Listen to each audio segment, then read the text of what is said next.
Praise the Lord. இன்றைய நாளுக்கான வேத தியானம் நீதிமொழிகள் அதிகாரம் 19 1 முதல் 29 வரை. மாறுபாடான உதடுகள் உள்ள மூடனை பார்க்கிலும் உத்தமனாய் நடக்கிற தரித்திரனே வாசி. ஆத்துமா அறிவில்லாமல் இருப்பது நல்லதல்ல. கால் துரிதமானவன் தப்பி நடக்கிறான். மனுஷனுடைய மதியினம் அவன் வழியை தாறுமாறாக்கும். என்றாலும் அவன் மனம் கர்த்தருக்கு விரோதமாய் தாங்கள் அடையும். செல்வம் அநேக சிநேகிதரை சேர்க்கும். தரித்திரனோ தன் சிநேகிதனாலும் நெகிழப்படுவான். பொய்சாட்சிக்காரன் ஆக்கினைக்கு தப்பான். பொய்களை பேசுகிறவனும் தப்புவதில்லை. பிரபுவின் தயையை அநேகர் வருந்தி கேட்பார்கள். கொடை கொடுக்கிறவனுக்கு எவனும் சிநேகிதன். தரித்திரனை அவனுடைய சகோதரர் எல்லாரும் பகைக்கிறார்களே. எத்தனை அதிகமாய் அவன் சிநேகிதர் அவனுக்கு தூரமாவார்கள். அவர்களுடைய வார்த்தைகளை அவன் நாடுகிறான். அவைகளோ வெறும் வார்த்தைகளே. ஞானத்தை பெற்று கொள்கிறவன் தன் ஆத்துமாவை சிநேகிக்கிறான். புத்தியை காக்கிறவன் நன்மை அடைவான். பொய்சாட்சிக்காரன் ஆக்கினைக்கு தப்பான். பொய்களை பேசுகிறவன் நாசமடைவான். மூடனுக்கு செல்வம் தகாது. பிரபுக்களை ஆண்டு கொள்வது அடிமைக்கு எவ்வளவும் தகாது. மனுஷனுடைய விவேகம் அவன் கோபத்தை அடக்கும். குற்றத்தை மன்னிப்பது அவனுக்கு மகிமை. ராஜாவின் கோபம் சிங்கத்தின் கெர்ச்சிப்புக்கு சமானம். அவனுடைய தயை புல்லின் மேல் பெய்யும் பனி போல் இருக்கும். மூடனாகிய மகன் தன் தகப்பனுக்கு மிகுந்த துக்கம். மனைவியின் சண்டைகள் ஓயாத ஒழுக்கு. வீடும் ஆஸ்தியும் பிதாக்கள் வைக்கும் சுதந்திரம். புத்தியுள்ள மனைவியோ கர்த்தர் அருளும் ஈவு. சோம்பல் தூங்கி விழ பண்ணும். அசதியானவன் பட்டினியாய் இருப்பான். கட்டளையை காத்து கொள்கிறவன் தன் ஆத்துமாவை காக்கிறான். தன் வழிகளை அவமதிக்கிறவன் ஆவான். ஏழைக்கு இறங்குகிறவன் கர்த்தருக்கு கடன் கொடுக்கிறான். அவன் கொடுத்ததை அவர் திரும்ப கொடுப்பார். நம்பிக்கை இருக்கும் மட்டும் உன் மகனை சிக்ஷை செய். ஆனாலும் அவனை கொல்ல உன் ஆத்துமாவை எழும்பு ஓட்டாதே. கடுங்கோபி ஆக்கினைக்குள்ளாவான். நீ அவனை தப்புவித்தால் திரும்பவும் தப்புவிக்க வேண்டியதாய் வரும். உன் அந்நிய கலத்தில் நீ ஞானமுள்ளவனாய் இருக்கும்படி ஆலோசனையை கேட்டு புத்திமதியை ஏற்றுக்கொள். மனுஷனுடைய இருதயத்தில் எண்ணங்கள் அநேகம். ஆனாலும் கர்த்தருடைய யோசனையில் நிலை நிற்கும். நன்மை செய்ய மனுஷன் கொண்டிருக்கும் ஆசையே தயை. பொய்யனை பார்க்கிலும் தரித்திரன் வாசி. கர்த்தருக்கு பயப்படுதல் ஜீவனுக்கு ஏதுவானது. அதை அடைந்தவன் திருப்தி அடைந்து நிலைத்திருப்பான். தீமை அவனை அணுகாது. சோம்பேறி தன் கையை களத்திலே வைத்து அதை திரும்ப தன் வாயண்டைக்கு எடுக்காமல் இருக்கிறான். பரியாசக்காரனை அடி. அப்பொழுது பேதை எச்சரிக்கப்படுவான். புத்திமானை கடிந்து கொள். அவன் அறிவுள்ளவன் ஆவான். தன் தகப்பனை கொள்ளையடித்து தன் தாயை துரத்தி விடுகிறவன் லச்சையையும் அவமானத்தையும் உண்டாக்குகிற மகன். என் மகனே, அறிவை தரும் வார்த்தைகளை விட்டு விலக செய்யும் போதகங்களை நீ கேளாதே. பேலியாளின் சாட்சிக்காரன் நியாயத்தை நிந்திக்கிறான். துன்மார்க்கருடைய வாய் அக்கிரமத்தை விழுங்கும். பரியாசக்காரருக்கு தண்டனைகளும் மூடருடைய முதுகுக்கு அடிகளும் ஆயத்தமாய் இருக்கிறது. மாறுபாடான உதடுகள் உள்ள மூடனை பார்க்கிலும் உத்தமனாய் நடக்கிற தரித்திரனே வாசி. ஆத்துமா அறிவில்லாமல் இருப்பது நல்லதல்ல. கால் துரிதமானவன் தப்பி நடக்கிறான். மனுஷனுடைய மதியினம் அவன் வழியை தாறுமாறாக்கும். என்றாலும் அவன் மனம் கர்த்தருக்கு விரோதமாய் தாங்கள் அடையும். செல்வம் அநேக சிநேகிதரை சேர்க்கும். தரித்திரனோ தன் சிநேகிதனாலும் நெகிழப்படுவான். பொய்சாட்சிக்காரன் ஆக்கினைக்கு தப்பான்.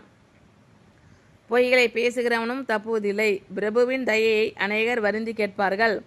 கொடை கொடுக்கிறவனுக்கு எவனும் சிநேகிதன். தரித்திரனை அவனுடைய சகோதரர் எல்லாரும் பகைக்கிறார்களே. எத்தனை அதிகமாய் அவன் சிநேகிதர் அவனுக்கு தூரமாவார்கள். அவர்களுடைய வார்த்தைகளை அவன் நாடுகிறான். அவைகளோ வெறும் வார்த்தைகளே. ஞானத்தை பெற்றுக்கொள்கிறவன் தன் ஆத்துமாவை சிநேகிக்கிறான். புத்தியை காக்கிறவன் நன்மை அடைவான். பொய்சாட்சிக்காரன் ஆக்கினைக்கு தப்பான். பொய்களை பேசுகிறவன் நாசமடைவான். மூடனுக்கு செல்வம் தகாது. பிரபுக்களை ஆண்டு கொள்வது அடிமைக்கு எவ்வளவும் தகாது. மனுஷனுடைய விவேகம் அவன் கோபத்தை அடக்கும். குற்றத்தை மன்னிப்பது அவனுக்கு மகிமை. ராஜாவின் கோபம் சிங்கத்தின் கெர்ச்சிப்புக்கு சமானம். அவனுடைய தயை புல்லின் மேல் பெய்யும் பனி போல் இருக்கும்.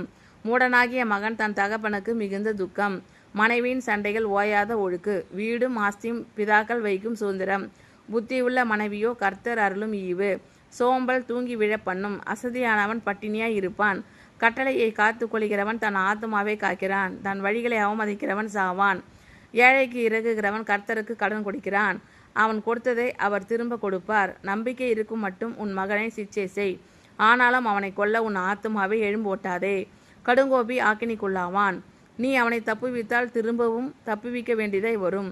உன் அந்நிய காலத்தில் நீ ஞானமுள்ளவனாய் இருக்கும்படி ஆலோசனையை கேட்டு புத்திமதியை ஏற்றுக்கொள். மனுஷனுடைய இருதயத்தின் எண்ணங்கள் அநேகம். ஆனாலும் கர்த்தருடைய யோசனையை நிலை நிற்கும்.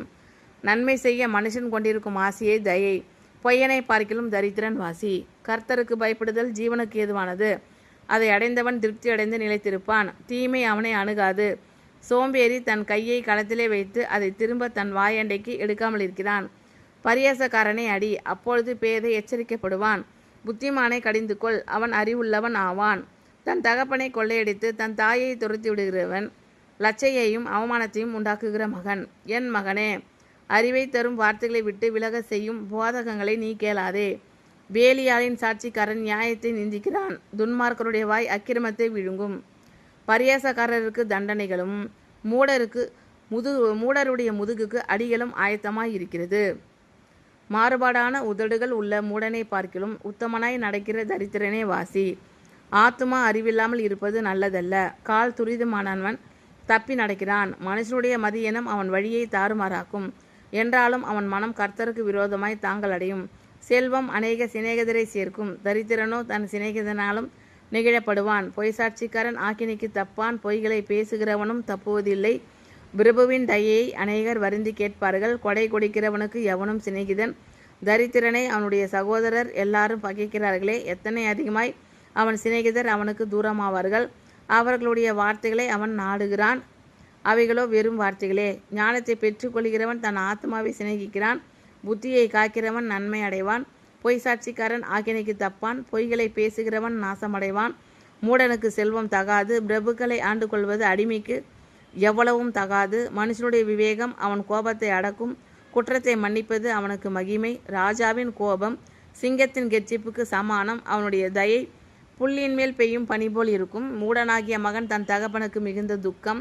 மனைவியின் சண்டைகள் ஓயாத ஒழுக்கு. வீடும் ஆஸ்தியும் பிதாக்கள் வைக்கும் சுதந்திரம். புத்தியுள்ள மனைவியோ கர்த்தர் அருளும் ஈவு. சோம்பல் தூங்கி விழப்பண்ணும். அசதியானவன் பட்டினியாய் இருப்பான். கட்டளையை காத்து கொள்கிறவன் தன் ஆத்மாவை காக்கிறான். தன் வழிகளை அவமதிக்கிறவன் சாவான். ஏழைக்கு இறங்குகிறவன் கர்த்தருக்கு கடன் கொடுக்கிறான். அவன் கொடுத்ததை அவர் திரும்ப கொடுப்பார். நம்பிக்கை இருக்கும் மட்டும் உன் மகனை சிட்சை செய். ஆனாலும் அவனை கொல்ல உன் ஆத்மாவை எழும்ப ஒட்டாதே. கடுங்கோபி ஆக்கினைக்குள்ளாவான். நீ அவனை தப்புவித்தால் திரும்பவும் தப்புவிக்க வேண்டியதை வரும். உன் அந்நிய காலத்தில் நீ ஞானமுள்ளவனாய் இருக்கும்படி ஆலோசனையை கேட்டு புத்திமதியை ஏற்றுக்கொள். மனுஷனுடைய இருதயத்தில் எண்ணங்கள் அநேகம், ஆனாலும் கர்த்தருடைய யோசனையை நிலை நிற்கும். நன்மை செய்ய மனுஷன் கொண்டிருக்கும் ஆசையே தயை. பொய்யனை பார்க்கிலும் தரித்திரன் வாசி. கர்த்தருக்கு பயப்படுதல் ஜீவனுக்கு ஏதுவானது. அதை அடைந்தவன் திருப்தி அடைந்து நிலைத்திருப்பான். தீமை அவனை அணுகாது. சோம்பேறி தன் கையை களத்திலே வைத்து அதை திரும்ப தன் வாயண்டைக்கு எடுக்காமல் இருக்கிறான். பரியாசக்காரனை அடி, அப்பொழுது பேதை எச்சரிக்கப்படுவான். புத்திமானை கடிந்து கொள், அவன் அறிவுள்ளவன் ஆவான். தன் தகப்பனை கொள்ளையடித்து தன் தாயை துரத்தி விடுகிறவன் லச்சையையும் அவமானத்தையும் உண்டாக்குகிற மகன். என் மகனே, அறிவை தரும் வார்த்தைகளை விட்டு விலக செய்யும் போதகங்களை நீ கேளாதே. வேலியாளின் சாட்சிக்காரன் நியாயத்தை நிந்திக்கிறான். துன்மார்க்கருடைய வாய் அக்கிரமத்தை விழுங்கும். பரியாசக்காரருக்கு தண்டனைகளும் மூடருடைய முதுகுக்கு அடிகளும் ஆயத்தமாய் இருக்கிறது. ஆமீன். Thank you Lord. கர்த்தர் உங்கள் அனைவரையும் ஆசீர்வதிப்பாராக. God bless you all.